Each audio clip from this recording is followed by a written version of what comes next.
In New York, the winner is Eva Marie. I may have the baby right here. Almost 101. Eva Marie Saint holds a strange record. She's not just the oldest living Oscar winner. She's the last person alive who knows why half of Hollywood disappeared in the 1950s. She watched friends destroy each other for work. She saw careers end with one phone call. She lost $100,000 film deals overnight, but she never broke, never named names. And now, decades later, she's still here. Eva Marie Saint was born on the 4th of July, 1924 in Newark, New Jersey.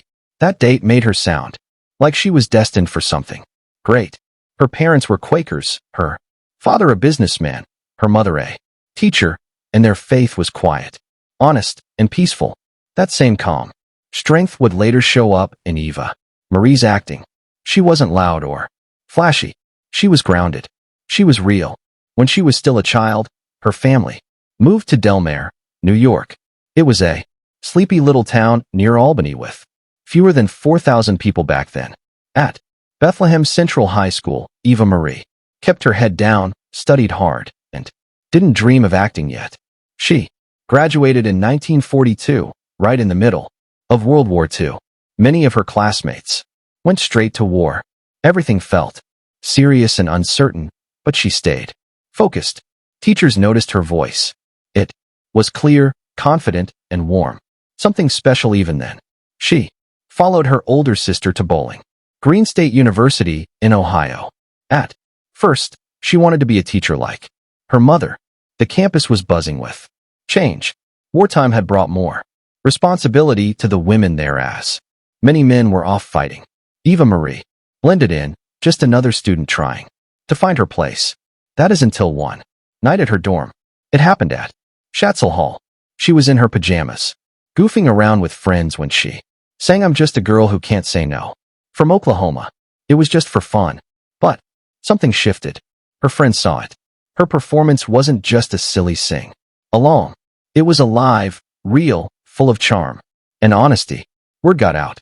One of her professors, Eldon T. Smith, heard about it. He tracked her down.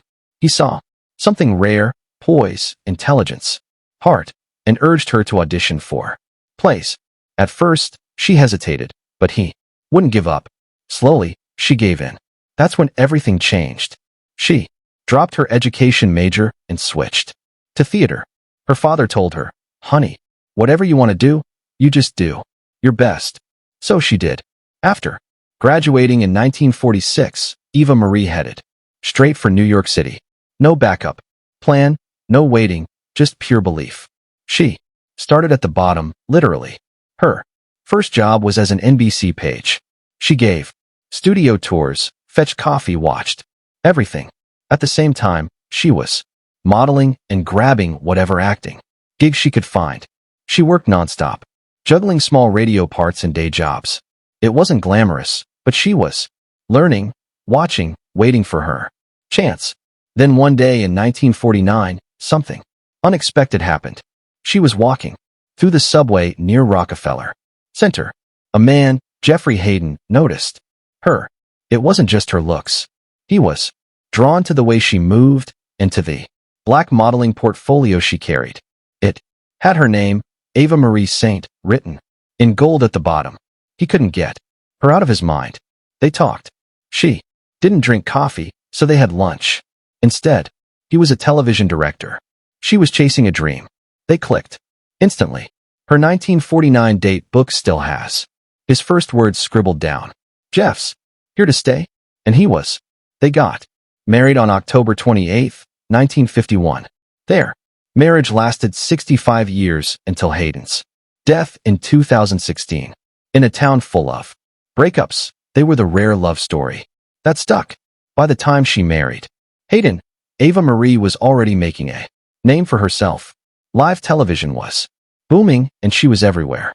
In just a few years, she racked up more than 25 roles. She became known as the Helen Hayes of television, a title that meant she was one of the best. She wasn't chasing fame. She was chasing truth in every role. Eva Marie Saint was 30 years old when she stepped into the spotlight. For the very first time. She wasn't a household name. She wasn't even a film actress yet. But all of that changed in 1954 when director Elia Kazan gave her a shot in On the Waterfront. She starred opposite Marlon Brando playing Eddie Doyle, a woman caught between love and loss. The story was raw. It showed the corruption and mob rule controlling the docks of Hoboken, New Jersey. Saint's role was small on paper, but her performance changed everything. Critics praised her honesty. She didn't try to act tough or glamorous. She was real. She had been paid only $7,500 for the role, but On the Waterfront became a monster hit. The film earned 12 Oscar nominations and won 8, including Best Picture. Hollywood suddenly saw her as a rising star, and for a moment, it felt like she had the world at her feet. The night of the Oscars was March 30th, 1955. Saint was 9 months pregnant.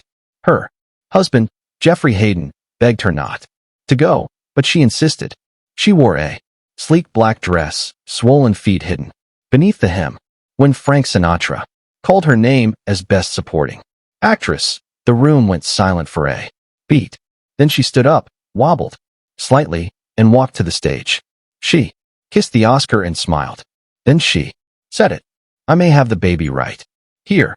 The audience laughed, but her next words shocked the room. She thanked the longshoremen of New York. She said, their stories mattered. She said, Hollywood needed to tell more stories like theirs.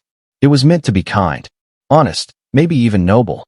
But this was 1955, and the House Un-American Activities Committee was watching everyone. Mentioning labor, workers, or class struggle could ruin a career. Studio executives were seen walking out as she spoke. The camera cut away from her face. What should have been a magical moment became something else, something dangerous. 2 days later, on April 1st, 1955, she gave birth to her son, Daryl. Newspapers called him the Oscar baby. Reporters crowded the hospital trying to snap pictures of her and the newborn. Her acceptance speech had already caused a stir,